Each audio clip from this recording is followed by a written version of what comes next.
അതൊന്നും ചിന്തിക്കണ്ട. നീ ഒരു കാര്യവും ചിന്തിക്കണ്ട. ലാ തഫക്കർ, ലാ യാ ഹബീബി ലാ തഫക്കർ, ലാ തഫക്കർ അൻ ഹാദാ, അതിനെക്കുറിച്ച് നീ ചിന്തിക്കേ വേണ്ട. ലാ തഫക്കറിൽ മുസ്തഖ്ബിൽ, ലാ തഫക്കറിൽ മുസ്തഖ്ബിൽ, തവക്കൽ അലല്ലാഹ്, ദൈവത്തിൽ വരമേൽപ്പിച്ചോളൂ. വരാനുള്ള കാര്യങ്ങളൊക്കെ അനാവശ്യമായി ചിന്തിച്ചു കൂട്ടണ്ട. ലാ തഫക്കർ, ലാ തഫക്കർ, ഫക്കറ എന്നാൽ ചിന്തിക്കാൻ. അപ്പോൾ ഒന്ന് ലാ തഫക്കർ ഫിൽ മുസ്തഖ്ബിൽ, അത് പിന്നെ ഫ്യൂച്ചറിലേക്ക് വേണ്ടി വല്ലാതെ ചിന്തിക്കണ്ട. ഇതേപോലെ നമുക്ക് വേറെന്ത് പറയാം, ലാ ഷയ്യക്ക എന്നാൽ ചെക്ക് ചെയ്തു എന്നാ. ലാ ഷയ്യിക്ക് ഹാദ ഹബ്ബ ഹബ്ബ, ഓരോന്ന് ചെക്ക് ചെയ്യണ്ട, ഒരു മൊത്തത്തിൽ നോക്കിയാൽ മതി എന്ന് പറയാൻ ലാ ഷയ്യിക്ക്. ഷയ്യക്ക ചെക്ക് ചെയ്തു എന്നാ. ലാ ഷയ്യിക്ക് ജുവ, നീ ഉള്ളിൽ ചെക്ക് ചെയ്യാൻ നിൽക്കണ്ട കേട്ടോ. ലാ തുഷയ്യിക്ക് എന്നാണ് അതിൻ്റെ കറക്റ്റ്.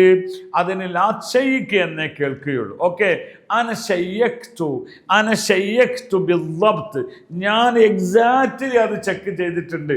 അവിടെ പറയും ഹബ്ബ ഹബ്ബ എന്ന് പറയും, പീസ് എന്ന അർത്ഥത്തിന്. ഷയ്യക്തു ഹബ്ബ ഹബ്ബ, 1 by 1 ആയിട്ട് ഞാൻ ചെക്ക് ചെയ്തു എന്ന് പറയുന്നതിന് അവർ പറയുന്ന ഷയ്യക്തു ഹബ്ബ ഹബ്ബ. കേട്ടിട്ടുണ്ടോ അത്?